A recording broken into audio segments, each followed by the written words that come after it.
जय हिंद। हम आज इस वीडियो में बात करने वाले हैं सीजी व्यापम के द्वारा जो एग्ज़ाम होने वाली है मंडी निरीक्षक उप निरीक्षक के सॉल्वर्ड ओल्ड क्वेश्चन पेपर को लेकर के दोस्तों, जिसका टॉपिक है सामान्य ज्ञान। सामान्य ज्ञान से दोस्तों जो आपका जो है 35 अंकों का प्रश्न पूछा जाता है, जिसमें से आपका जो है राजनीति, इतिहास, भूगोल और आपका अर्थव्यवस्था, यहाँ से सब जो है प्रश्न पूछे जाते हैं। इसके अलावा जो है सामान्य ज्ञान में ही आपका जो है दोस्तों समसामयिकी घटनाएँ और खेल कूद से संबंधित 15 प्रश्न जो है पूछे जाते हैं। ठीक है, तो इस तरीके से 35 और 15 क्वेश्चन मिलाकर के टोटल 50 क्वेश्चन जो है इस वीडियो में कवर करने वाले हैं। तो चलिए एक बार मैं आपको सिलेबस फिर से दिखा देता हूं, फिर हम लोग इसका ओल्ड क्वेश्चन पेपर देखते हैं।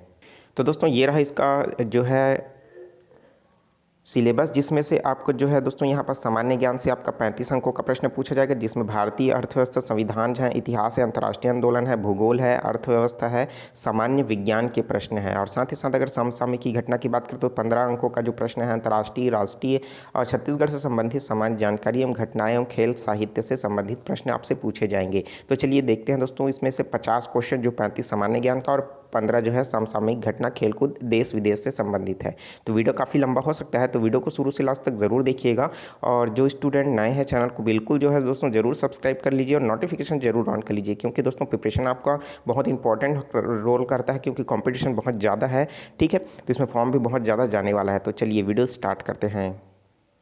चलिए पहला प्रश्न देख लेते हैं। निम्नलिखित में से किस चक्रवात ने विशाखापट्टनम को प्रभावित किया था? तो दोस्तों उस समय जो हाल ही में जो विशाखापट्टनम में जो चक्रवात आया था उसका क्या नाम था? वर्दा, अशुभा, हुदहुद या चपला? तो राइट आंसर क्या दोस्तों? हुदहुद। ठीक है, तो इसका सी ऑप्शन जो है सही हो जाएगा। चलिए देख लेते हैं नेक्स्ट क्वेश्चन। चाय तथा कॉफ़ी के अधिकतर पौधे जो है लगाए जाते हैं। तो दोस्तों जो चाय और कॉफ़ी के पौधे हैं उस पर कौन सी मिट्टी पर जो है लगाए जाते हैं? ऑप्शन है जलोढ़ मृदा में या काली मृदा में, पर्वतीय मृदा में या उपरोक्त में से कोई नहीं। तो दोस्तों जो चाय और कॉफ़ी होते हैं उसको दोस्तों पर्वतीय मृदा में लगाए जाते हैं। तो ऑप्शन नंबर सी क्या हो जाएगा? सही हो जाएगा। दोस्तों आपने देखा ही होगा कि जो असम में है सर्वाधिक जो चाय की खेती होती है, ठीक है, और काफ़ी जो है कर्नाटक में होती है। तो दोस्तों इसमें क्या है रीज़न कि वहाँ पास की जो मिट्टी है असम की वो क्या है? असमतली है, पर्वतीय इलाके वहाँ ज़्यादा है। ठीक है, तो चलिए देख लेते हैं नेक्स्ट क्वेश्चन। सुमेलित करना है, सूची 1 और सूची 2 में सुमेलित कीजिए और नीचे दिए गए कूट को सहायता से सही उत्तर का चयन करना है। तो देखिए हमको ये बताना है, पहला दिया है सूची, दूसरा दिया है सूची बी। तो पहला सूची में दिया है तांबा, सोना, लोहा, कोयला, और जो दोस्तों उसके अकॉर्डिंग जो मिलने वाला जो जगह है खेतरी, बैलाडीला, कोलार और झरिया। तो उस अकॉर्डिंग जो है दोस्तों क्या हो जाएगा, हमको मिलाना है यहाँ पास। तो दोस्तों पहला जो तांबा है वो कहाँ मिलता है? खेतरी में मिलता है। उसी तरीके जो सोना है जो दोस्तों कोलार में मिलता है। ठीक है, तो इसका तीसरा ऑप्शन है। और दोस्तों यहाँ पास जो है लोहा जो है दोस्तों सबसे ज़्यादा कहाँ मिलता है? आपका बैलाडीला में मिलता है, तो उसको दूसरा में आ जाएगा। और बचा दोस्तों कोयला, तो कोयला क्या हो जाएगा? वो झरिया में मिलता है, तो इसका चौथे का चौथा हो जाएगा। ठीक है, तो इस तरीके से दोस्तों हमारा जो क्रम है वो क्या हो जाएगा? 1 3 2 4। तो 1 3 2 4 हमको कौन सा ऑप्शन में देखने को मिल रहा है? ऑप्शन नंबर सी में देखने को मिल रहा है। तो ऑप्शन नंबर सी क्या हो जाएगा? सही हो जाएगा। ठीक है, तो इस तरीके से आप जो है आसानी से यहाँ पास देख सकते हो कि क्वेश्चन का लेवल किस तरीके से जो है पूछा जाता है। देखिए अगला प्रश्न है दोस्तों, नोटबंदी से प्रश्न भी आया था उस समय। हाल ही की नोटबंदी के पश्चात रुपये 2000 के नोट पहले कहाँ छपने जो है प्रारंभ हुए? तो स्टार्टिंग में दोस्तों जब जो है नोटबंदी हुआ था उसमें जो है 2000 की नोट सबसे पहले कहाँ छपना प्रारंभ हुआ? देवास, नासिक, सालबोनी या मैसूर? तो दोस्तों मैसूर में जो है सर्वप्रथम जो है 2000 के नोट जो है छपना प्रारंभ हुआ था। स्टार्टिंग में जब नोटबंदी नहीं हुआ था दोस्तों तो ये गुप्त रूप से जो है शासन द्वारा चलाया जा रहा था, जिसमें नोट को छापा जा रहा था। ठीक है, लेकिन जब जैसे नोटबंदी का अनाउंसमेंट किया गया तो यह नोट को पूरी तरीके से मार्केट में जो है जारी कर दिया गया था। चलिए देख लेते हैं नेक्स्ट क्वेश्चन। प्रति व्यक्ति आय संबंधित है। तो दोस्तों प्रति व्यक्ति आय किससे संबंधित है? प्रति व्यक्ति सकल घरेलू उत्पाद से, प्रति व्यक्ति राष्ट्रीय आय से, प्रति व्यक्ति विशुद्ध राष्ट्रीय आय से या उपरोक्त में से कोई नहीं। तो दोस्तों प्रति व्यक्ति जो है विशुद्ध राष्ट्रीय आय से जो है प्रति व्यक्ति आय को मापा जाता है। तो इसका क्या हो जाएगा? ऑप्शन नंबर जो सी है वो क्या हो जाएगा? सही हो जाएगा। चलिए देख लेते हैं नेक्स्ट क्वेश्चन। वर्ष 2011 की जनगणना के अनुसार भारत में केरल के बाद किस राज्य की साक्षरता दर सबसे अधिक है? देखिए हम लोग अधिकतर क्या पढ़ते हैं कि जो सबसे साक्षरता दर सबसे ज़्यादा कहाँ है, सबसे कम कहाँ है, तो ज़्यादा और कम वाला ही पढ़ते हैं। लेकिन प्रश्न में देखिए इसमें सेकंड नंबर का पूछ लिया है, क्योंकि हम जानते हैं केरल जो है सबसे अव्वल नंबर पर रहा है साक्षरता दर में, तो यहाँ पर दूसरे को बोल रहा है। तो दूसरा में क्या है? गोवा, कर्नाटक, मिजोरम या त्रिपुरा? तो इसका राइट आंसर क्या हो जाएगा? मिजोरम जो है दूसरे क्रम पर है साक्षरता की दर में। ठीक है, चलिए देख लेते हैं नेक्स्ट क्वेश्चन। भारत सरकार द्वारा सकल घरेलू उत्पाद की गणना करने के लिए किस वर्ष को आधार वर्ष बनाया गया है? तो दोस्तों सकल जो घरेलू उत्पाद है उसके लिए एक निश्चित गणना बनाने के लिए एक आधार वर्ष बनाया जाता है, उसी के अकॉर्डिंग जो है कंपेयर करके बताया जाता है कि बढ़ा है कि घटा है। तो ठीक है, तो इसमें दोस्तों कौन से वर्ष को आधार वर्ष माना गया? 2010-11 को, 2011-12 को, 2004-5 को या उपरोक्त में से कोई नहीं। तो इसका राइट आंसर क्या हो जाएगा? 2011-12 को जो है आधार वर्ष माना गया है। ठीक है, चलिए देख लेते हैं नेक्स्ट क्वेश्चन। भारत में कृषि क्षेत्र में न्यून वृद्धि दर का मुख्य कारण क्या है? तो न्यून वृद्धि दर का मेन कारण क्या है? आधुनिक तकनीकों में प्रयोगों में कमी, सिंचाई सुविधाओं का अभाव, वर्षा में कमी, खाद के उपयोग में कमी। तो दोस्तों इसका जो राइट आंसर क्या हो जाएगा? सिंचाई सुविधाओं का अभाव। तो पहले दोस्तों जो कृषि क्षेत्र में जो वृद्धि नहीं हो पा रही थी, मेन रीज़न क्या है? कि जो सिंचाई की सुविधाएं हैं, ठीक है, कहीं पास नहर सूख गया तो कहीं पास क्या है, बोर की सुविधाएं नहीं है। ठीक है, तो हैंड पंप ये सब क्या हो जाएगा दोस्तों? यहाँ पास जो है अभाव था, अभाव मतलब जो है दोस्तों कमी थी। ठीक है, तो इस तरीके से इसका बी ऑप्शन जो है सही हो जाएगा। चलिए देख लेते हैं नेक्स्ट क्वेश्चन। भारत में कौन सी संस्था जो है समाप्त कर दी गई है? तो दोस्तों कौन सी जो संस्था है पूरी तरीके से समाप्त कर दी गई है? तो वित्त आयोग, योजना आयोग, आपका भारतीय खाद्य निगम या उपरोक्त में से कोई नहीं। तो दोस्तों अगर इसमें जो राइट आंसर क्या है? योजना आयोग को पूरी तरीके से समाप्त कर दिया गया है और इसके बदले कौन सा जो आयोग लाया गया है? तो वो लाया गया है नीति आयोग लाया है। ठीक है, तो नीति आयोग लाया गया है। तो ये भी प्रश्न पूछ सकता है कि दोस्तों इन योजनाओं में से किसका नाम जो है नीति आयोग रखा गया है? तो ऑप्शन चारों का चारों वही रहेगा, तो ऑप्शन में क्या हो जाएगा? योजना आयोग आएगा। ठीक है, तो इसका बी ऑप्शन जो है सही हो जाएगा। चलिए देख लेते हैं नेक्स्ट क्वेश्चन। वर्तमान में भारतीय मुद्रा के किस मूल्य का नोट प्रचलन में नहीं है? तो दोस्तों अभी प्रचलन में कौन सा नहीं है? 100 रुपये का, 500 रुपये का, 1000 रुपये का और आपका 2000 रुपये का। तो राइट आंसर क्या हो जाएगा? 1000 रुपये का जो प्रचलन में नहीं है। ठीक है, तो 1000 का नोट क्या है? पूरी तरीके से बैन है, अभी नहीं है। अगला प्रश्न देख लेते हैं। भारत में कौन सी योजना जो है 8 अप्रैल 2015 को प्रारंभ की गई थी? तो 8 अप्रैल 2015 को प्रारंभ होने वाली योजना का नाम क्या है? प्रधानमंत्री सुरक्षा बीमा योजना, प्रधानमंत्री जीवन ज्योति बीमा योजना, अटल पेंशन योजना या प्रधानमंत्री मुद्रा योजना। तो दोस्तों 8 अप्रैल 2015 को जो योजना शुरू हुआ था उसका नाम है प्रधानमंत्री मुद्रा योजना। तो ऑप्शन नंबर डी क्या हो जाएगा? इसका सही हो जाएगा। चलिए देख लेते हैं नेक्स्ट क्वेश्चन। सिंपल सा प्रश्न है दोस्तों, साइंस से रिलेटेड है।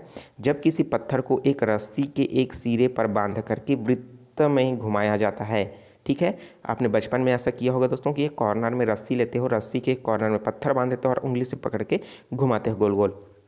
तो आगे बोल रहा है तो यह वृत्त में घूमना जारी रखता है। तो आप अगर छोड़ भी देते हो तो वो क्या होता है? खुद से घूमना स्टार्ट कर देता है। ठीक है, थोड़ी समय पश्चात वो रुक जाता है भले, लेकिन वो खुद से जब घूमता है तो उसको क्या, इसका कारण क्या है? गुरुत्वाकर्षण बल, अभिकेंद्रीय बल या अपकेंद्रीय बल या उपरोक्त में से कोई नहीं। तो मेन जो रीज़न है क्या दोस्तों? अभिकेंद्रीय बल लगने की वजह से जो है आप रुक जाते हो, फिर भी वो क्या होता है? धीरे धीरे गोल गोल घूम कर क्या होता है? स्टॉप होता है। तो वो क्या होता है? अभिकेंद्रीय बल के कारण होता है। ठीक है, चलिए देख लेते हैं नेक्स्ट क्वेश्चन। निम्नलिखित में से कौन सा सही है? जो सही है हमको उसी के बारे में ही इसमें बताना है। 4 ऑप्शन दिया गया है। पहला ऑप्शन दिया है दोस्तों कि बैगनी प्रकाश का तरंग दैर्घ्य न्यूनतम होती है तथा उसकी आवृत्ति न्यूनतम होती है। मतलब इसमें जो बैगनी की जो तरंग दैर्घ्य है और आवृत्ति दोनों कम होता है। दूसरा ये बोल रहा है कि बैगनी प्रकाश का जो तरंग दैर्घ्य है वह न्यूनतम होती है तथा उसकी आवृत्ति जो है अधिकतम होती है। तीसरा भी ये बोल रहा है कि बैगनी प्रकाश की जो आवृत्ति है न्यूनतम होती है तथा उसका तरंग दैर्घ्य जो है अधिकतम होता है। और चौथा ये बोल रहा है कि बैगनी प्रकाश की जो तरंग दैर्घ्य अर्थात वेवलेंथ जो है अधिकतम होती है तथा उसकी जो आवृत्ति है वो क्या होती है? अधिकतम होती है। तो इसमें दोस्तों चलिए इसका राइट आंसर क्या हो जाएगा कि तरंग दैर्घ्य जो है दोस्तों किसका? बैगनी रंग का, ठीक है, वो क्या होता है? न्यूनतम होता है और उसकी जो आवृत्ति है वो क्या होता है? अधिकतम होता है। ठीक है, तरंग दैर्घ्य न्यूनतम होने की अभिप्राय क्या है दोस्तों? जो हमारा वेव के फॉर्म में चलता है तो यहाँ पर जो तरंग दैर्घ्य है यहाँ से यहाँ तक की दूरी, ठीक है, देखिए चलिए इसको मैं ग्राफ के माध्यम से बता देता हूँ। ये मान लो क्या है हमारा ग्राफ है और यहाँ पास से क्या हुआ? ये एक गति किया तो यहाँ से यहाँ तक की जो दूरी है, ठीक है, यहाँ से यहाँ तक की जो दूरी है वो क्या हो जाएगा? न्यूनतम होता है, बहुत ही कम होता है बाकी कलर की तुलना में। अगर लाल की बात करें तो दोस्तों ये इस तरीके का होता है। ठीक है, उसकी वेवलेंथ की दूरी बहुत ज़्यादा होता है। ठीक है, यहाँ तक आपका तरंग दैर्घ्य समझ आ गया। उसी तरीके से आवृत्ति जो है 1 सेकंड में कितनी बार वो क्या करता है? अप एंड डाउन करता है। ठीक है, तो 1 सेकंड देखिए अब जिसका वेवलेंथ क्या होगा? कम होगा, ये जो है ये कम होगा, तो 1 सेकंड में कॉमन सी बात है बहुत ज़्यादा बार क्या होगा, अप एंड डाउन होगा। ठीक है, तो इस तरीके से इसकी जो आवृत्ति है वो क्या हो जाएगी, अधिकतम हो जाएगी। तो बी ऑप्शन क्या हो जाएगा, इसका सही हो जाएगा। चलिए देख लेते हैं नेक्स्ट क्वेश्चन। निम्नलिखित में से कौन सा जो बल है वो सदिश है। तो दोस्तों सदिश राशि वह होती है जिसकी दिशाएं और बल जो है पता हो, उसे क्या कहा जाता है, सदिश कहा जाता है। जिसकी दिशाएं एवं बल हमको पता नहीं होता है वो क्या कहलाता है, अदिश राशि कहलाता है। तो यहाँ पास दिया है दोस्तों बल, संवेग, ऊर्जा, वेग। तो इसका राइट आंसर क्या हो जाएगा, ऊर्जा। ऊर्जा क्या है दोस्तों, एक क्या है, सदिश राशि जो है नहीं है। ठीक है, क्योंकि हमको क्या बताना है, नहीं वाला ही बताना है, और बाकी जो है दोस्तों ये क्या है, ये सब सदिश राशि के अंतर्गत आता है। लेकिन सदिश राशि कौन सा नहीं है, यहाँ पास ऊर्जा। ठीक है, तो ऑप्शन नंबर सी जो है क्या हो जाएगा, सही हो जाएगा। चलिए देख लेते हैं नेक्स्ट क्वेश्चन। निम्नलिखित युग्मों में से कौन सा जो है गलत है। तो आपका tetanus bacteria, rabies virus, diphtheria protozoa, diabetes, ये जो होता है डिजेनरेटिव जेनेटिक। तो इसका जो राइट आंसर क्या हो जाएगा दोस्तों, जो गलत है वो डिप्थीरिया जो है प्रोटोजोआ से नहीं होता है। ठीक है, बाकी टिटनेस जो है बैक्टीरिया से होता है, रेबीज जो है वायरस से होता है। ठीक है, इसमें से एक इंपॉर्टेंट है दोस्तों, जो आपका रेबीज के टीके का आविष्कार किसने किया है, तो रेबीज के जो टीके का आविष्कार जो है दोस्तों लुई पास्चर ने किया है। ठीक है, तो इसको भी याद रखिए, बहुत बार पूछा जा चुका है। चलिए देख लेते हैं नेक्स्ट क्वेश्चन। निम्नलिखित कथनों में से कौन सा सही नहीं है। जो सही नहीं है उसको बताना है। अमीनो अम्ल प्रोटीन से संबंधित है। बिल्कुल जो दोस्तों अमीनो अम्ल जो है प्रोटीन से ही संबंधित है। जितने भी प्रोटीन है वो सब के सब अमीनो अम्ल होते हैं। ठीक है, दूसरा देख लेते हैं, एंजाइम जैव उत्प्रेरक है। बिल्कुल, जो एंजाइम होते हैं वो जैव उत्प्रेरक होते हैं। जैसे क्या होता है, डबा रोटी बनाने के लिए हम उसमें क्या मिलाते हैं, खमीर या यीस्ट मिलाते हैं, उसमें एक प्रकार का एंजाइम ही मिलाते हैं जो क्या करता है, उसको फुला देता है, वो एक उत्प्रेरक का काम करता है। ठीक है, जैसे ब्रेड बनाते हैं केक के लिए, तो केक के लिए उसमें भी क्या हम मिलाते हैं, सोडा मिलाते हैं या ईस्ट मिलाते हैं, तो उसमें क्या होता है, सूक्ष्म जीवों का जो है उत्प्रेरक के रूप में उनमें कार्य किया जाता है।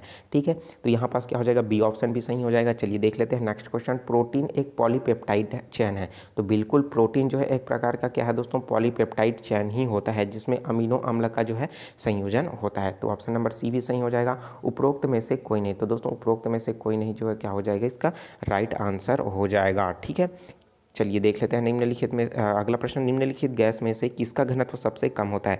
घनत्व मतलब क्या होता है वो दोस्तों, द्रव्यमान बटे आयतन। ठीक है, द्रव्यमान बटे आयतन को ही आपका घनत्व कहा जाता है। अब दोस्तों इसका जो मान है सबसे कम किसका रहेगा, देखिए ऑक्सीजन, नाइट्रोजन, हीलियम या हाइड्रोजन। तो इसका राइट आंसर क्या हो जाएगा, हाइड्रोजन। ठीक है, अगर देखिए इसमें गैसों की जो डेंसिटी की बात कही जा रही है, तो एक निश्चित 1 किलो अगर द्रव्यमान है हाइड्रोजन का और उसका आयतन है दोस्तों, तो अगर उसका रेशियो निकाल रहे हो, अनुपात निकाल रहे हो, तो सबसे कम आएगा बाकी जो गैस है उसकी तुलना में। तो हाइड्रोजन इसका राइट आंसर हो जाएगा। चलिए देख लेते हैं नेक्स्ट क्वेश्चन। निम्नलिखित में से कौन सा जो पादप पोषक नहीं है। तो पोषक के रूप में जो है पादप के नहीं है, कौन सा है, सोडियम, पोटेशियम, फास्फेट या आर्सेनिक। तो दोस्तों आर्सेनिक जो है एक पोषक नहीं है, क्योंकि आर्सेनिक क्या है, एक जहर है, पॉइजन है। ठीक है, ये पौधे के लिए भी और हमारे शरीर के लिए, दोनों के लिए हानिकारक है। सोडियम, पोटेशियम, फास्फेट ये सब क्या होते हैं, इंपॉर्टेंट होते हैं पादप पोषक के लिए। ठीक है, चलिए देख लेते हैं नेक्स्ट क्वेश्चन। अब राजनीति अर्थव्यवस्था से संबंधित राजनीति से प्रश्न पूछे जाएंगे। अब देखिए यहाँ पास देख सकते हो, यदि लोकसभा की स्पीकर जो है अपने राजनीतिक दल से त्याग पत्र देता है, लोकसभा का जो स्पीकर है अर्थात अध्यक्ष जो है अपने राजनीतिक दल से त्याग पत्र देता है, तो 42वें संविधान संशोधन के संदर्भ में तो क्या होगा। ठीक है, तो वह अपने सदन का सदस्य नहीं रह सकता, वह सदन की सदस्यता के लिए अयोग्य घोषित हो जाएगा। दूसरा, सदन में उसकी सदस्यता बनी रहेगी, या उपरोक्त में से कोई नहीं। तो इसका राइट आंसर क्या हो जाएगा दोस्तों, कि सदन में उसकी सदस्यता बनी रहेगी, वो बस क्या हो जाएगा, अपनी पार्टी से बिलोंग नहीं करेगा। अगर दूसरे पार्टी को ज्वाइन करता है तो वो उस पार्टी का गिनाएगा, अगर निर्दलीय रूप में काम करना चाहता है तो वो निर्दलीय में गिना जाएगा। उसके लिए उसके बाद उसको क्या करना पड़ेगा, अपना पार्टी बनाना पड़ेगा, उसको भी क्या करना पड़ेगा दोस्तों, अपना जो है चिन्ह लेना पड़ेगा। ठीक है, तो इसका सी ऑप्शन जो है सही हो जाएगा। अगला प्रश्न देख लेते हैं। संचित निधि वह भारित व्यय के संबंध में क्या सही नहीं है। तो दोस्तों संचित निधि क्या होता है, जो इमरजेंसी में जो काम आता है, एकत्रित करके सेव करके जो रखा जाता है, उसे ही क्या कहा जाता है, संचित निधि कहा जाता है। तो इसमें जितने भी कथन दिए हैं उसको पहले देख लेते हैं, उसके अकॉर्डिंग जो दोस्तों सही जो है वो हम लोग चुनेंगे। तो पहला इसमें दिया हुआ है कि यह मंत्रिमंडल द्वारा तैयार किया जाता है। दूसरा, यह लोकसभा में मतदान के लिए प्रस्तुत किया जाता है। तीसरा दिया है कि यह लोकसभा में बहस के लिए प्रस्तुत किया जाता है। चौथा, इनमें राष्ट्रपति का वेतन शामिल होता है। या पांचवा, इसमें लोकसभा के सदस्यों का वेतन शामिल होता है। छठवा है, इनमें लोकसभा के स्पीकर का वेतन शामिल होता है। तो इसका जो है राइट आंसर क्या हो जाएगा दोस्तों, जिसमें से जो संबंध में सही है तो वह आपका पहला, जिसमें क्या होता है कि मंत्रिमंडल द्वारा तैयार किया जाता है संचित निधि। उसके अलावा जो है दोस्तों कि इसमें जो है लोकसभा में बहस के लिए जो है इसको प्रस्तुत किया जाता है, ठीक है, उसमें मतदान नहीं किया जाता है, केवल बहस के लिए ही प्रस्तुत किया जाता है। और साथ ही साथ अगर बात करें तो इसमें जो राष्ट्रपति का वेतन जो है शामिल होता है, अर्थात जो राष्ट्रपति को जो वेतन मिलता है वो संचित निधि से ही मिलता है, ठीक है। और इसमें लोकसभा के स्पीकर का वेतन भी शामिल होता है। लोकसभा के स्पीकर का जो वेतन है वो संचित निधि से दिया जाता है, ठीक है। जो अन्य जो लोकसभा के जो सदस्य हैं उसमें शामिल हैं, ठीक है, उनका जो वेतन है संचित निधि से नहीं दिया जाता है। तो इस तरीके से क्या क्या हो जाएगा, आपका पहला हो जाएगा सही, और तीसरा हो जाएगा सही, और आपका जो चौथा है वो भी हो जाएगा सही, और आपका छठवा सही हो जाएगा, ठीक है। तो इस तरीके से पहला, तीसरा, चौथा, छठवा इस तरीके से सही हो जाएगा। तो हमको कौन सा ऑप्शन में देखने को मिल रहा है, ऑप्शन नंबर डी में देखने को मिल रहा है। तो ऑप्शन नंबर डी क्या हो जाएगा, सही हो जाएगा, ठीक है। चाहे तो आप इसका स्क्रीनशॉट ले लीजिए, और दोस्तों हो सके तो मैं जल्दी ही इसका जो है क्वेश्चन का पीडीएफ आपको प्रोवाइड करने की कोशिश करूंगा टेलीग्राम ग्रुप में। तो एक बार टेलीग्राम ग्रुप को जरूर चेक कर लीजिए। कुछ का ओल्ड क्वेश्चन पेपर मैं पहले ही उसमें सेंड कर चुका हूं, तो उसको भी जरूर चेक कर लीजिए, ठीक है। चलिए देख लेते हैं नेक्स्ट क्वेश्चन। लोकसभा का चुनाव लड़ने वाले अभ्यर्थी को अयोग्यता कौन निश्चित करता है, ठीक है। कोई जो है दोस्तों लोकसभा चुनाव लड़ने के लिए जो अभ्यर्थी है उसकी जो अयोग्यता है उसको कौन निश्चित करता है, राष्ट्रपति निर्वाचन आयोग की समिति से, न्यायपालिका या भारत सरकार। तो दोस्तों ये जो करता है वो न्यायपालिका करता है कि वो अयोग्य है कि योग्य है, ठीक है। तो इसका जो काम है किसका करता है, ऑप्शन में चुनाव आयोग भी दे देता तो दोस्तों कन्फ्यूजन क्रिएट हो जाता। तो दोस्तों इसका राइट आंसर क्या है, न्यायपालिका इसका राइट आंसर रह जाएगा। चलिए देख लेते हैं नेक्स्ट क्वेश्चन। संविधान के अनुच्छेद 19 के संदर्भ में निम्नलिखित में से कौन सा जो है क्रम सही है। पहला एवं पहला जो नंबर में है वाक और अभिव्यक्ति की स्वतंत्रता, दूसरा है निवास और बसने की स्वतंत्रता, तीसरा है भ्रमण की स्वतंत्रता, चौथा है सभा की स्वतंत्रता, पांचवा है संघ निर्माण की स्वतंत्रता, और छठवा है वित्त, परजीविका, व्यापार या सब कारोबार की स्वतंत्रता। तो दोस्तों इसको क्रम के अनुसार हमको जमाना है, क्योंकि अनुच्छेद 19 में जो सब अनुच्छेद और हैं 19(1), 19(2), 19(3), तो उसके अकॉर्डिंग दोस्तों हमारा क्या हो जाएगा, पहला जो आता है हमारा वाक एवं अभिव्यक्ति की स्वतंत्रता, उसके बाद हमारा आता है दोस्तों सभा करने की जो है स्वतंत्रता, उसके बाद हमारा जो आता है दोस्तों वो क्या आता है, संघ निर्माण की स्वतंत्रता, उसके बाद आता है दोस्तों तीसरा जो क्या है हमारा जो है वो क्या है दोस्तों, भ्रमण की स्वतंत्रता, ठीक है। तो ये क्या हो जाएगा, भ्रमण करने की जो है स्वतंत्रता, उसके बाद आ जाएगा हमारा जो है निवास और बसने की जो है स्वतंत्रता, ठीक है। तो ये आ जाएगा 5वें नंबर पे, और जो है वित्तीय, परजीविका, व्यापार एवं कारोबार की जो स्वतंत्रता है वो 6वें नंबर पर आ जाएगा। तो इस तरीके से क्रम में क्या हो जाएगा, हमारा दूसरा ऑप्शन जो है सही हो जाएगा, ठीक है। ऑप्शन नंबर बी जो है सही हो जाएगा, 1 आपका जो है 5 इस तरीके से, ठीक है। चलिए देख लेते हैं नेक्स्ट क्वेश्चन। संविधान की प्रस्तावना में लिखे गए निम्नलिखित पदों का सही क्रम क्या है, स्वतंत्रता, समानता, भ्रातृत्व, न्याय। दोस्तों ये वाला जो क्वेश्चन है आपका पीएससी में भी पूछा जा चुका है, इंपॉर्टेंट क्वेश्चन है दोस्तों, क्योंकि कॉन्स्टिट्यूशन के जो प्रस्तावना है वहाँ से प्रश्न पूछे ही जाते हैं। आप उसको रट लीजिए कि हम भारत के लोग भारत को एक संपूर्ण प्रभुत्व संपन्न समाजवादी पंथ निरपेक्ष लोकतंत्रात्मक गणराज्य बनाने के लिए, इसको पूरा याद करना है, इति मार्ग, ठीक है। चलिए इसमें क्या हो जाएगा हम लोग देख लेते हैं, इसका क्रम जमाना है। तो स्वतंत्रता है, समानता है, भ्रातृत्व है, न्याय है। तो दोस्तों इसका जो राइट क्रम है, सही क्रम है, वो क्या हो जाएगा, आपका पहला आएगा न्याय, उसके बाद जो है आपका स्वतंत्रता, उसके बाद जो आएगा आपका समानता, और लास्ट में आ जाएगा भ्रातृत्व। तो इसका क्रम जो है ऑप्शन नंबर डी के अकॉर्डिंग हो जाएगा, ठीक है। चलिए देख लेते हैं नेक्स्ट क्वेश्चन। भारत में उपराष्ट्रपति के निर्वाचन के संदर्भ में इनमें से कौन सा सुमेलित नहीं है। जो सुमेलित नहीं है उसको बताना है doctor S Radhakrishnan, doctor S D Sharma, M Hidayatullah या वेंकट रमन। तो उपराष्ट्रपति के निर्वाचन के संदर्भ में सुमेलित जो नहीं है वो कौन सा है आपका, आर वेंकट रमन। ठीक है, तो ऑप्शन नंबर डी क्या हो जाएगा, इसका सही हो जाएगा। चलिए देख लेते हैं नेक्स्ट क्वेश्चन। संविधान के अनुच्छेद 368 को संबोधित करने के लिए एक विधेयक लोकसभा में विचाराधीन के लिए रखा गया है। उसी के दौरान मतदान के समय 271 सदस्य जो है उपस्थित थे और सदन जो है सर्वसम्मति से विधेयक को पारित कर दिया गया। अब विधेयक का क्या होगा दोस्तों, जो है संशोधित के लिए जो है प्रस्ताव दिया गया था। उपस्थित हुए जितने भी सांसद थे वहाँ पास, उन सभी ने क्या किया, अपना जो है मत दे करके उसको पूरी तरीके से पारित कर दिया। पारित करने के बाद वह विधेयक आगे जाएगा। उसके बाद क्या क्या होगा, ऑप्शन देख लेते हैं। पहला है कि विधेयक जो है पारित घोषित किया जाएगा, विधेयक जो है पारित घोषित नहीं होगा। ऑप्शन नंबर सी है कि स्पीकर के हस्ताक्षर के बाद विधेयक पारित घोषित होगा। ये चौथा, विधेयक राज्यसभा के लिए भेजा जाएगा, क्योंकि जितना भी जो काम हो रहा था दोस्तों लोकसभा में हो रहा था। तो इसका क्या हो जाएगा दोस्तों, विधेयक जो है पारित घोषित नहीं हो पाएगा। ऑप्शन नंबर बी, क्योंकि जो है धीरे धीरे आगे की प्रक्रियाएं जो है इसमें बढ़ती चली जाएगी। तो ऑप्शन नंबर बी जो है सही हो जाएगा, क्योंकि क्या है 271 जो सदस्य उपस्थित हुए थे उसने क्या किया है, सिर्फ अपना जो है अपना मत दिए हैं, ठीक है, सर्वसम्मति से। तो चलिए देख लेते हैं नेक्स्ट क्वेश्चन। निम्नलिखित में से कौन सा वैदिक, अब देख लेते हैं दोस्तों, इतिहास के प्रश्न स्टार्ट हो चुके हैं। निम्नलिखित में से कौन सा वैदिक विज्ञान वर्तमान समय में काफ़ी प्रशंसनीय है और पुनर्जीवित किया गया है। तो ऑप्शन नंबर ए चिकित्सा, गणित, खगोल विज्ञान, भौतिकी। तो ऑप्शन नंबर बी गणित जो है वो उसका राइट आंसर हो जाएगा।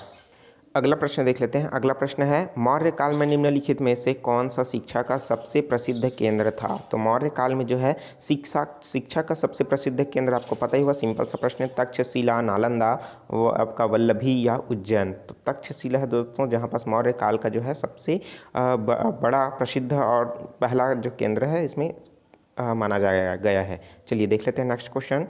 निम्नलिखित में से दिल्ली के लिए सुल्तान के समय में दक्षिण भारत को विजित किया गया था। तो दिल्ली में जो है सुल्तान उस समय दक्षिण भारत में विजय करने वाला सुल्तान कौन था, बलबन, जलाउद्दीन खिलजी, अलाउद्दीन खिलजी, आपका गयासुद्दीन तुगलक। तो दोस्तों अलाउद्दीन खिलजी है जिसने खिलजी वंश के अनुसार इसने जो है दक्षिण भारत में जो है आक्रमण करके विजय करने की पूरी कोशिश की और विजय को प्राप्त किया। तो इस तरीके से ऑप्शन नंबर सी जो है सही हो जाएगा। चलिए अगला प्रश्न देख लेते हैं। इनमें से किस गवर्नर जनरल ने हड़प के सिद्धांत की नीति अपनाया था। तो हड़प या दोस्तों यह हड़प का सिद्धांत आपको पता ही होगा, ठीक है। तो आपको इसका लाइन पता होगा कि डलहौजी की हड़प नीति, ठीक है। तो ऑप्शन आपको पता ही चल चुका है राइट आंसर। तो इसका राइट आंसर क्या हो जाएगा, डलहौजी, लॉर्ड डलहौजी ने क्या किया था, हड़प नीति अपनाया था, ठीक है।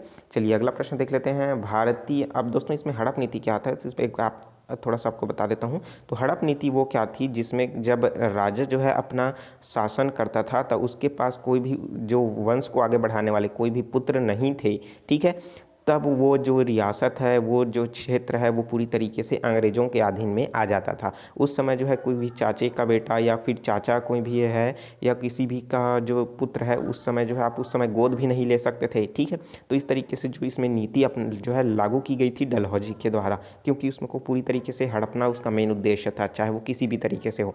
चलिए देख लेते हैं नेक्स्ट क्वेश्चन। भारतीय राष्ट्रीय कांग्रेस के निम्नलिखित में से किस अधिवेशन में 1907 में प्रथम फूट पड़ी। तो 1907 में जो प्रथम फूट पड़ी थी कहाँ हुआ था, सूरत अधिवेशन में, आपका जो है अहमदाबाद अधिवेशन में, पूना अधिवेशन में, बम्बई अधिवेशन में। तो राइट आंसर क्या हो जाएगा दोस्तों, आपका जो है सूरत अधिवेशन में जो है प्रथम फूट पड़ी थी, ठीक है, जिसमें नरम दल और गरम दल आपने सुना ही होगा, ठीक है। चलिए देख लेते हैं नेक्स्ट क्वेश्चन।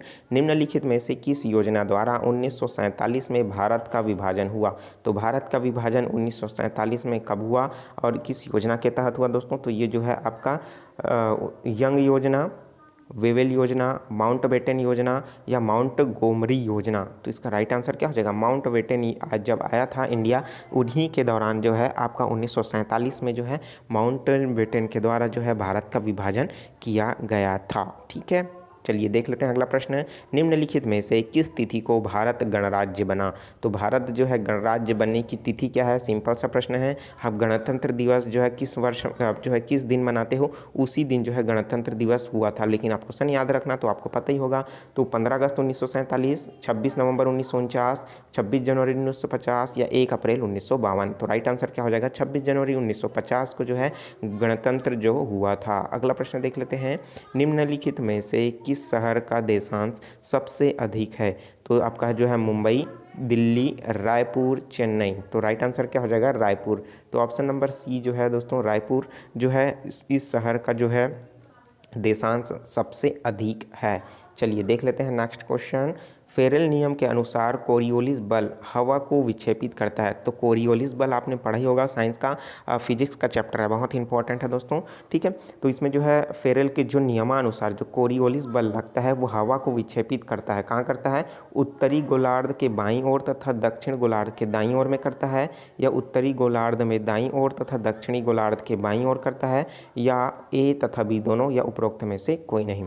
तो इसका राइट आंसर अगर हो जाएगा दोस्तों तो ये उत्तरी गोलार्ध के दाईं ओर तथा दक्षिणी गोलार्ध के बाईं ओर जो है कोरियोलिस बल जो है विक्षेपित करता है। ठीक है, उत्तरी गोलार्ध, ठीक है, ये हमारा उत्तरी है, उस गोलार्ध का क्या होता है? दाईं ओर, और हमारा दक्षिणी गोलार्ध नीचे वाला दक्षिणी गोलार्ध है उसके बाईं ओर। ठीक है, तो इस तरीके से क्या होता है? ये इधर जाता है और ये क्या होता है? इधर आता है। ठीक है, तो इस तरीके से क्या हो जाएगा? ऑप्शन नंबर बी जो है सही हो जाएगा। चलिए नेक्स्ट क्वेश्चन देख लेते हैं। नेक्स्ट क्वेश्चन है सतपुड़ा तथा विंध्याचल जो पर्वत है उसके मध्य कौन सी नदी बहती है? तो दोस्तों इंपॉर्टेंट क्वेश्चन है, ये भी पूछा जा चुका है पीएससी में। तो सतपुड़ा और विंध्याचल जो पर्वत हैं उन बीच में कौन सी नदी बहती है? गोदावरी, गंडक, नर्मदा, उपरोक्त में से कोई नहीं। तो जो दोस्तों नर्मदा जो नदी है वो सतपुड़ा और विंध्याचल पर्वत के बीच से गुजरती है। ठीक है, तो ऑप्शन नंबर सी जो है सही हो जाएगा।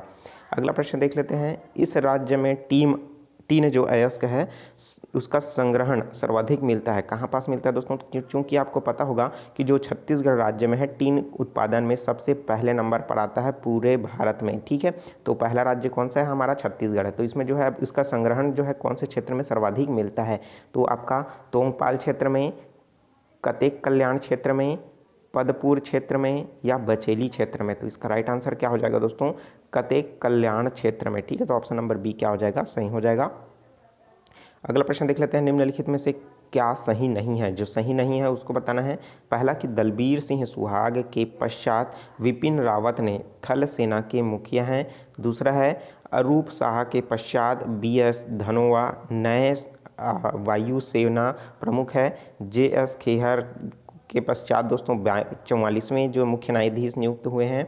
उसी तरीके से नवाब तुर्की जो है आपका अरुणाचल प्रदेश के नए मुख्यमंत्री। तो उस समय क्वेश्चन के अकॉर्डिंग दोस्तों इसमें जो है पूरी तरीके से इसका राइट आंसर नहीं होगा, क्योंकि पूरी तरीके से सब बदल चुका है। ठीक है, चलिए देख लेते हैं नेक्स्ट क्वेश्चन। 26 जनवरी 1916 को भारत के गणतंत्र दिवस के कार्यक्रम के मुख्य अतिथि कौन थे? तो दोस्तों 26 जनवरी 1916 में जो मुख्य अतिथि के रूप में जो आए थे वो कौन थे दोस्तों? आपका जो है फ्रैंकायन हॉलैंड थे। ठीक है, तो ऑप्शन नंबर ए जो है सही हो जाएगा। चलिए देख लेते हैं नेक्स्ट क्वेश्चन। इस राज्य के 2016 के राज्य अलंकरण पुरस्कार में पंडित रविशंकर शुक्ल सम्मान से किसे दिया गया था? तो इसे दिया गया था दोस्तों श्री विनोद कुमार शुक्ला को जो है 2016 का राज्य अलंकरण पुरस्कार से सम्मानित किया गया था, पंडित रविशंकर शुक्ल से के सम्मान से। ठीक है, चलिए अगला प्रश्न देख लेते हैं। इस राज्य को पूनाराम निषाद का संबंध निम्नलिखित में से किससे है? तो दोस्तों इस राज्य में जो पूनाराम निषाद है वो जो है दोस्तों एक संगीत तज्ञ थे।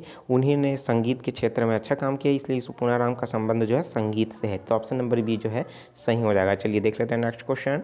बॉब डीलन को निम्नलिखित में से किसके लिए 2016 का नोबेल पुरस्कार मिला है? तो दोस्तों नोबेल प्राइज से एक नया क्वेश्चन तो आता ही है, सिंपल सा है। तो अभी जैसे आपका जो अभी 2020 में किसे किसे मिला है वो भी प्रश्न पूछा जाएगा। ठीक है, जैसे रोजर पेनरोज को जो है फिजिक्स में मिला है। ठीक है, तो और केमिस्ट्री में जो है 2 महिलाओं को मिला है, उसमें पुरुष को मिला ही नहीं है। तो प्रश्न को किसी भी तरीके से घुमा करके पूछ सकता है। तो दोस्तों यहाँ पर जो है बॉब डीलन को जो है 2016 में जो मिला है वो साहित्य के क्षेत्र में मिला हुआ है। तो इसका डी ऑप्शन जो है सही हो जाएगा। नेक्स्ट क्वेश्चन देख लेते हैं। 63वां दादा साहब फाल्के पुरस्कार इनमें से किसे दिया गया है? तो सॉरी 63वें जो दादा साहब फाल्के अवार्ड है वो मनोज कुमार को दिया गया है। तो ऑप्शन नंबर ए जो है सही हो जाएगा। चलिए देख लेते हैं नेक्स्ट क्वेश्चन। 8वें ब्रिक्स सम्मेलन के संबंध में निम्नलिखित में से क्या सही है? तो जो सही है उसको बताना है कि 8वां जो ब्रिक्स सम्मेलन है गोवा के बॉर्निलिस में आयोजित किया गया था। दूसरा कि यह जो है अक्टूबर 2016 माह में आयोजित किया गया था। तीसरा जो है व्लादिमीर पुतिन ने इसमें भाग लिया गया था। ठीक है, उसी तरीके से जो है इसमें क्षेत्रीय पर्यावरणीय मुद्दों पर चर्चा की गई थी। तो दोस्तों इसका जो हमें सही बताना है, सही कौन कौन सा है इसमें, तो आपका जो है पहला जिसमें से यह जो आयोजन है वो इंडिया में हुआ था। इंडिया के गोवा के बेनौलिस जो जगह है वहाँ आयोजित की गई थी और यह जो है अक्टूबर 2016 में आयोजित की गई थी। और साथ ही साथ दोस्तों जो है यह व्लादिमीर पुतिन जो है इसमें से पार्टिसिपेट किए हुए थे। ठीक है, तो ये रूस के कौन है आपको कमेंट करके बताना है। व्लादिमीर पुतिन जो है रूस से संबंधित है और वहाँ के राष्ट्रपति हैं कि प्रधानमंत्री, आप मुझे कमेंट करके ज़रूर बताइएगा। ठीक है, चलिए देख लेते हैं नेक्स्ट क्वेश्चन। तो पहला क्या हो जाएगा दोस्तों, इसमें सूची 1 सूची 2 दिया हुआ है, उसमें सुमेलित करना है, नीचे दिए हुए कूट की सहायता से सही उत्तर का चयन करना है। सूची 1 सूची 2, सूची 1 में जो है उसके प्लेयर का नाम दिया गया है और सूची 2 में दिया है दोस्तों उससे रिलेटेड जिसमें वो प्लेयर है उसका नाम दिया है। पी सिंधु दिया है, दीपक कर्मकार है, जीतू राय है, साक्षी मलिक है। एक तरफ दिया है जिम्नास्टिक, कुश्ती, बैडमिंटन, निशानेबाजी। तो ठीक है, तो आपको पता है कि पीवी सिंधु जो है किससे रिलेटेड है दोस्तों, तो बैडमिंटन, तो बैडमिंटन में लगा दीजिए। दीपा कर्मकार जो है वो किससे संबंधित है, वो है जिम्नास्टिक के, तो पहला आ जाएगा। जीतू राय है दोस्तों वो किससे संबंधित है, निशानेबाजी से, तो निशानेबाजी में लगा देते हैं। साक्षी मलिक जो बच्चा वो क्या है, कुश्ती से। तो इस तरीके से इसका जो राइट आंसर क्या हो जाएगा, ऑप्शन नंबर 3, 3, 1, 4, 2। ठीक है, चलिए देख लेते हैं नेक्स्ट क्वेश्चन। निम्नलिखित में से क्या जूनियर विश्व कप हॉकी के बारे में सही है? तो हॉकी के बारे में जो सही है उसको बताना है। ठीक है, तो इसमें क्या हो जाएगा, इसमें जो कूट दिया हुआ है दोस्तों यह प्रत्येक 4 वर्ष में आयोजित होता है। जूनियर जो पुरुष जूनियर विश्व कप है हॉकी का 2016 जो कि लखनऊ में आयोजित हुआ था। महिला जूनियर विश्व कप 2016 मेलबर्न में आयोजित हुआ था। पुरुष जूनियर विश्व कप हॉकी 2016 में फाइनल में भारत ने बेल्जियम को हराया था। ये ऑप्शन नंबर 5। पुरुष जूनियर विश्व कप हॉकी 2016 में हरजीत सिंह भारतीय टीम के कप्तान थे। तो ऑप्शन नंबर डी जिसमें से 4, 5, 1, 2 क्या है, सही है। ठीक है, 4, 5, 1, 2 तो आप क्या हो जाएगा, 4 है ये हमारा, 5 भी ये भी सही है और पहला दूसरा दोनों सही है। ठीक है, चलिए देख लेते हैं नेक्स्ट क्वेश्चन। इंद्र देवी द्विपक्षीय सैनिक जो नौसैन्य अभ्यास है वो भारत ने किस देश के साथ किया था? तो दोस्तों सैन्य अभ्यास जो है बीच बीच में होता ही रहता है, तो इसका जो नाम है वो दिया था इंद्र नेवी। तो किसके साथ लिया गया था सैन्य अभ्यास? भारत और रूस के मध्य जो हुआ था उसे नाम दिया गया था इंद्र नेवी। तो ऑप्शन नंबर डी जो है सही हो जाएगा। चलिए नेक्स्ट क्वेश्चन देख लेते हैं। भारत में पहली बार जल बस परियोजना का आरंभ निम्नलिखित में से किस राज्य ने किया था? तो दोस्तों भारत में जो है पहली बार जल बस परियोजना का जो आरंभ किया गया था पंजाब, महाराष्ट्र, उड़ीसा, मध्य प्रदेश, तो पंजाब के द्वारा किया गया था। तो पहला ऑप्शन जो है सही हो जाएगा। चलिए देख लेते हैं नेक्स्ट क्वेश्चन। 2016 में बंगाल की खाड़ी में आए हुए चक्रवात का नाम निम्नलिखित में से क्या है? हुदहुद, फाइलिन, निफोहर या वर्दा? तो राइट आंसर क्या हो जाएगा, वर्दा। तो बंगाल की खाड़ी में 2016 में जो चक्रवात आया था दोस्तों उसका क्या नाम था, वर्दा। ठीक है, चलिए देख लेते हैं नेक्स्ट क्वेश्चन। सेरेंडिपिटी कला महोत्सव निम्नलिखित में से कहाँ आयोजित हुआ था? तो दोस्तों सेरेंडिपिटी जो महोत्सव हुआ था, कला महोत्सव है एक प्रकार का, वो कहाँ आयोजित हुआ था? उड़ीसा, असम, गोवा, मणिपुर। तो राइट आंसर क्या है, गोवा में आयोजित हुआ था। क्या हुआ था? सेरेंडिपिटी कला महोत्सव। ठीक है, तो जिसमें सिर्फ कला से ही रिलेटेड है। तो ऑप्शन नंबर सी जो है क्या हो जाएगा, सही हो जाएगा। चलिए देख लेते हैं नेक्स्ट क्वेश्चन। रुचिता निरेकर निम्नलिखित में से किस खेल से संबंधित है? ठीक है, स्क्वाशर, निशानेबाजी, टेनिस या हॉकी? तो इसका क्या हो जाएगा दोस्तों, निशानेबाजी से संबंधित है सुचिता विनेरकर। ठीक है, तो इसका क्या हो जाएगा, बी ऑप्शन जो है सही हो जाएगा। नेक्स्ट क्वेश्चन है दोस्तों छत्तीसगढ़ से रिलेटेड है। तो छत्तीसगढ़ का पहले ही मैं वीडियो अपलोड कर चुका हूँ, इसका जो है पूरी तरीके से आप देख सकते हो प्लेलिस्ट में दोस्तों, आपको जो है ये मिल जाएगा। ठीक है, साथ ही साथ दोस्तों इसका अन्य ओल्ड क्वेश्चन पेपर है जिसमें से कंप्यूटर है, हिंदी का है, आपका रीजनिंग का है, उसका भी वीडियो मैं बना करके रख चुका हूँ, उसको भी ज़रूर चेकआउट कर लीजिए। जल्द ही मैथमेटिक्स का लाने वाला हूँ, तो वीडियो का वेट करते रहिए दोस्तों, आपको ज़रूर मिल जाएगा। अच्छा से ट्रिक के माध्यम से आपको समझाने वाला हूँ, तो वीडियो को जरूर लाइक कर दीजिए जब अभी तक लाइक नहीं किए हैं तो। और जो स्टूडेंट नए हैं चैनल को जरूर सब्सक्राइब करके नोटिफिकेशन बेल आता है उसको भी जरूर ऑन कर लीजिए। चलिए मिलते हैं दोस्तों नए वीडियो में नए जानकारी के साथ, तो मुझे दीजिए इजाजत। Take care, all the best, जय हिंद।